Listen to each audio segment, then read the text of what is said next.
तो इसका असर सिर्फ एक परीक्षा पर नहीं पड़ता, इसका असर उन लाखों विद्यार्थियों पर पड़ता है जो अपनी मेहनत और अपने भविष्य को लेकर संघर्ष कर रहे थे। एक छात्र के लिए परीक्षा सिर्फ एक पेपर नहीं होता, वह उसकी वर्षों की मेहनत, उसके परिवार का सपना और उसके जीवन का दिशा होती है।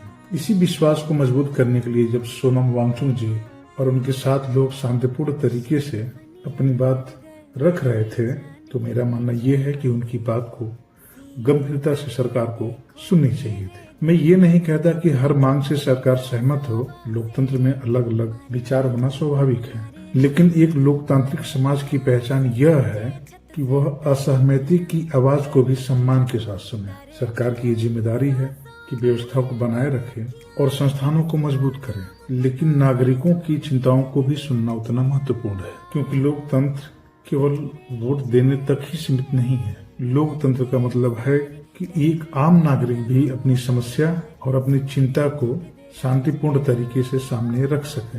आज मेरी अपने देश के लोगों से एक अपील है, इस मुद्दे को केवल राजनीतिक नजरिए से मत देखिए, इसे उन छात्रों और युवाओं की नजर से देखिए जो अपने भविष्य को लेकर चिंतित हैं। सोनम वांगचुक जी और उनके साथ खड़े लोगों की बात को सुनना, स्वीकार करना किसी एक व्यक्ति की विचारधारा को समर्थन करना नहीं है, यह उस भावना का समर्थन करना है कि हमारे देश में सवाल पूछना और संवाद करना हमेशा बना रहे, क्योंकि मजबूत भारत सिर्फ एक इकोनॉमी ग्रोथ से नहीं बनेगा।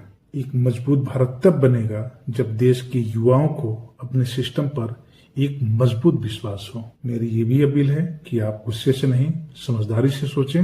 हम विरोध और असहमति को दुश्मनी नहीं बल्कि लोकतंत्र का एक हिस्सा समझें। धन्यवाद।